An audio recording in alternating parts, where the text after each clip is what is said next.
Hey y'all, Milkmaid here. So I am taking a quick break from gardening and I wanted to share something with you guys that I'm planting. This is useful for pretty much anybody who has some garden space and might have some livestock, or you're just looking for some interesting crop to grow that might have a pretty good yield. So this, better get up, right here, and you'll have to excuse the dirty fingers I've been planting, is the Mammoth Red Mangle Beet. Do you see that picture? Do you see what she's holding? That's what it grows into. Now, a lot of that will depend on your soil conditions and growing season and that type of thing. However, it's a worthwhile crop to kind of give a try. I tried it last year. Unfortunately, I planted it too late. I planted it midsummer. I figured might as well give it a try. I had a really bad deer issue, so they pretty much wiped it out. This year I'm gonna have a much larger fence, so hopefully they won't demolish everything this year. But anyways, people grew these back in the 1800s, probably before that actually. The 1800s, the early 1900s, as a fodder beet. And what that basically means is they use that for animal feed in the winter. They would harvest them, they'd feed the tops to the animals, or eat them themselves. My grammar. And they would put them all in a root cellar or a clamp, which is basically you put all of your crop into kind of a pile, and then you would pile things on top of them. Sometimes you dig a hole and put them in. With my soil and wetness, I don't know if that would work necessarily, but and then you'd cover them with hay or straw, and that would keep them from being frozen by all the frost and the temperatures.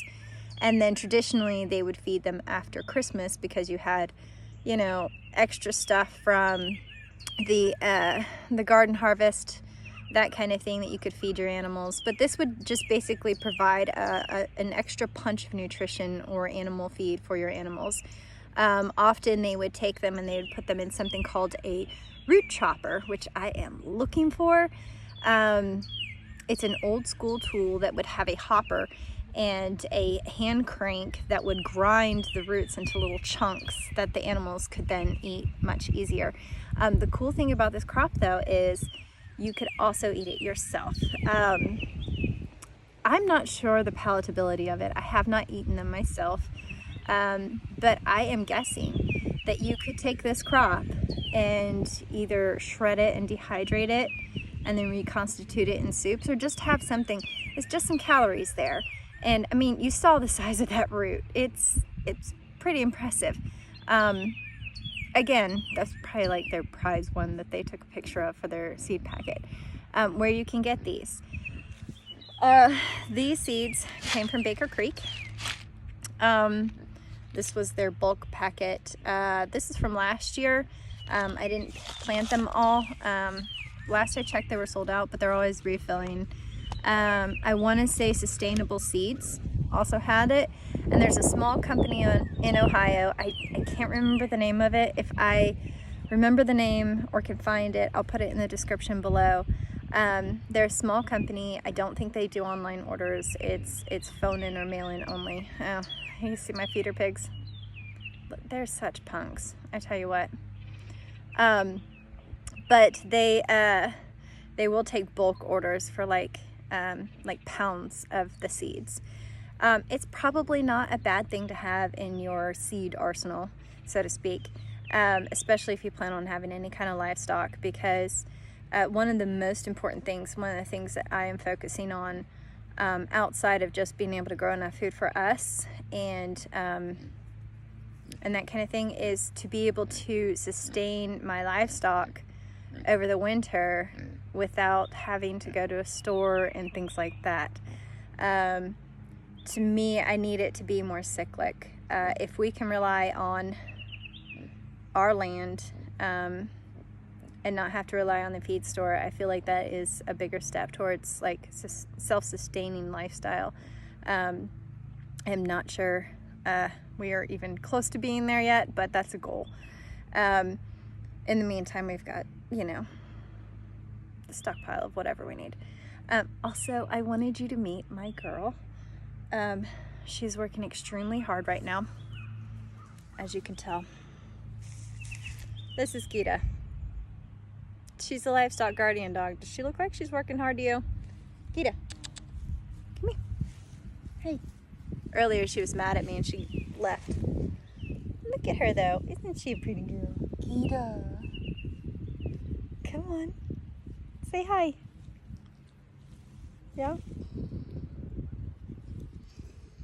Rough life, huh? Oh, yeah, we gotta get belly scratches. They tend to sleep during the day and patrol at night.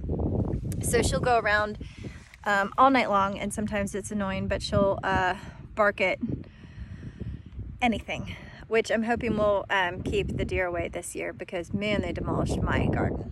But anyways, I feel like I've rambled on enough, but I just wanted to kind of pass that along.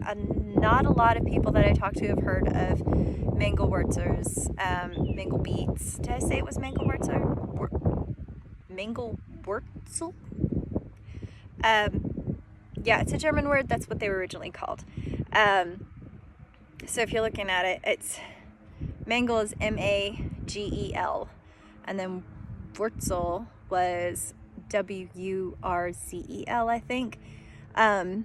If you want to just look up and see, like, if those seed companies don't have them that I mentioned, you could look around and see if you could find them. But beet seeds, I want to say, last 4 to 5 years.